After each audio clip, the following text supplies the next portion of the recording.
Hello students, welcome back to my YouTube channel Radha learning hub. तो आज हम start करने वाले हैं क्लास 8 की साइंस का chapter second, micro organism, friend and foe. तो माइक्रो ऑर्गेनिज्म बेसिकली होते क्या हैं? Micro organism are very small organism that can not be seen without our naked eyes. तो इतने छोटे ऑर्गेनिज्म जिन्हें हम नॉर्मली आँखों से नहीं देख सकते, तो उन्हें हम क्या बोलते हैं? माइक्रो ऑर्गेनिज्म बोलते हैं, सूक्ष्म जीव बोलते हैं। इन्हें हम देखते हैं एक इंस्ट्रूमेंट की हेल्प से, जिसे हम क्या बोलते हैं? माइक्रोस्कोप। ठीक है, एन इंस्ट्रूमेंट कॉल्ड माइक्रोस्कोप। अब होते कौन कौन से हैं माइक्रो ऑर्गेनिज्म? तो बैक्टीरिया होते हैं, फंगी होता है, प्रोटोजोआ, एल्गी, वायरस, ये सब क्या हैं? माइक्रो ऑर्गेनिज्म के टाइप्स हैं। इन कैटेगरीज में माइक्रो ऑर्गेनिज्म को हम क्लासिफाइड करते हैं। ठीक है, तो micro organism are found almost everywhere. कहाँ कहाँ पाए जाते हैं माइक्रो ऑर्गेनिज्म? कहाँ देखने को मिलते हैं हमें?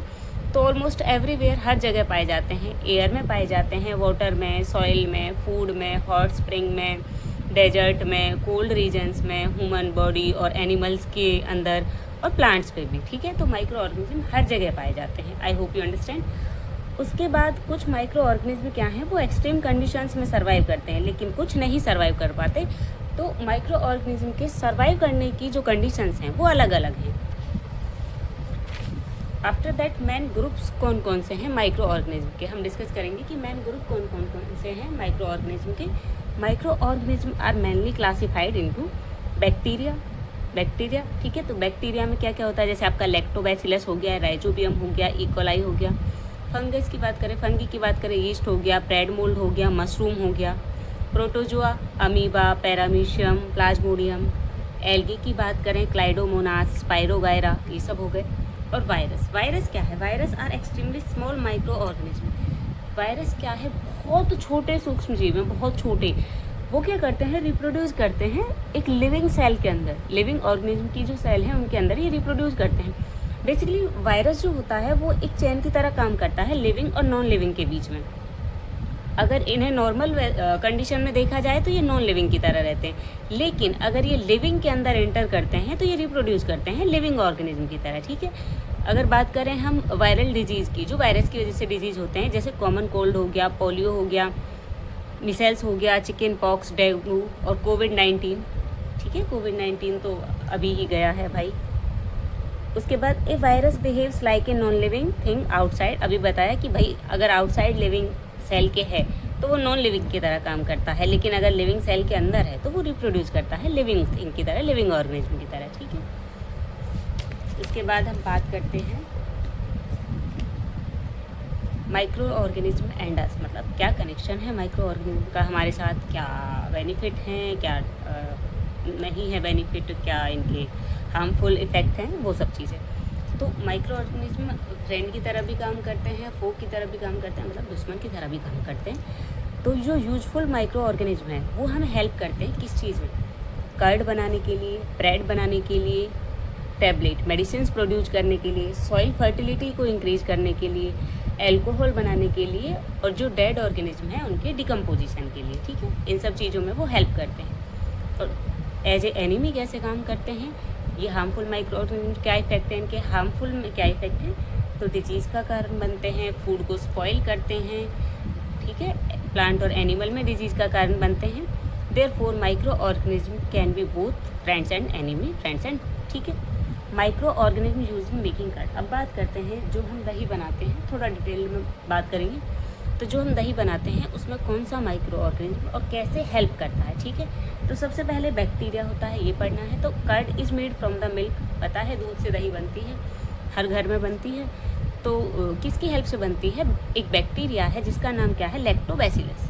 ये याद रखेंगे कि लैक्टोबैसिलस की हेल्प से हम क्या बनाते हैं? दही बनाते हैं। अब प्रोसेस क्या होता है कि मिल्क है, उसमें लैक्टोबैसिलस बैक्टीरिया है और उससे कर्ड बन गई। ठीक है, अब लैक्टोबैसिलस करता क्या है बेसिकली? तो वो कन्वर्ट करता है जो शुगर प्रेजेंट रहती है मिल्क में, उसे लैक्टिक एसिड में।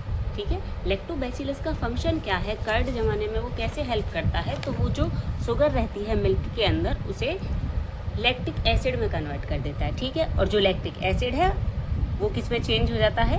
कर्ड में, मिल्क को कर्ड में चेंज कर देता है। ठीक है, अब बात करते हैं why is a small amount of curd added to form milk. मतलब पहली बात, एक छोटी अमाउंट में कर्ड क्यों यूज़ की जाती है, और दूसरी बात ल्यूक वार्म मिल्क में क्यों यूज़ की जाती है, ठीक है। तो curd contains millions of lactobacillus bacteria, मतलब कर्ड के अंदर मिलियंस ऑफ लैक्टोबैसिलस बैक्टीरिया होते हैं। जब हम स्मॉल अमाउंट कर्ड ऐड करते हैं ल्यूक वार्म मिल्क में, तो जो बैक्टीरिया हैं वो मल्टीप्लाई होते हैं, ठीक है, मल्टीप्लाई होते हैं और फिर वो कन्वर्ट कर देते हैं मिल्क को कर्ड में, ठीक है। जो मिल्क है, इम्पोर्टेंट पॉइंट याद रखने लायक, मिल्क शुड बी वार्म, ठीक है, बट नॉट हॉट। वार्म होना चाहिए पर हॉट नहीं होना चाहिए मिल्क, ठीक है।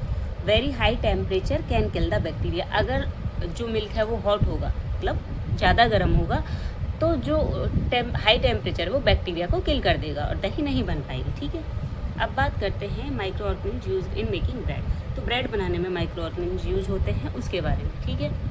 A micro organism called yeast is used in making bread. तो एक माइक्रो ऑर्गेनिज्म है जो यीस्ट, जिसका नाम क्या है, यीस्ट, तो वो काम आता है ब्रेड बनाने के लिए, ठीक है, वो ब्रेड बनाने के लिए काम आता है। यीस्ट एक टाइप का क्या है, फंगस है, फंगाई है। तो यीस्ट करता क्या है, ठीक है, वाई डू यीस्ट डज, तो क्या करता है yeast, yeast uses sugar present in the dough and processing. तो ये क्या करता है, जो शुगर है डो में, मतलब आटे में जो शुगर है, जो हमने डो तैयार किया है, उसको क्या करता है, शुगर को यूज़ करता है और क्या प्रोड्यूस करता है उससे, alcohol and carbon dioxide gas. Sugar को एल्कोहल और कार्बन डाइऑक्साइड गैस में कन्वर्ट करता है। The carbon dioxide gas gets trapped in the dough and make it rises and become soft and fluffy. तो जो कार्बन डाइऑक्साइड गैस है वो क्या करती है, ट्रैप हो जाती है डो के अंदर और क्या करती है, राइज होती है and become soft and fluffy. तो कैसा बन जाता है dough, soft and fluffy. Process क्या है, शुगर है वो एल्कोहल और कार्बन डाइऑक्साइड में कन्वर्ट होगा और एनर्जी रिलीज होगी, ठीक है, ये हो गया।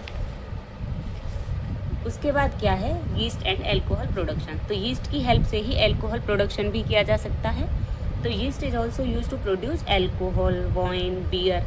तो एल्कोहल, वाइन, बियर जो लोग पीते हैं उन्हें पता होना चाहिए भाई यीस्ट से प्रोड्यूस होते हैं, ठीक है। This process is called fermentation, और इस प्रोसेस को क्या बोलते हैं, फर्मेंटेशन बोलते हैं। फर्मेंटेशन है क्या, the conversion of sugar into alcohol by yeast is called fermentation.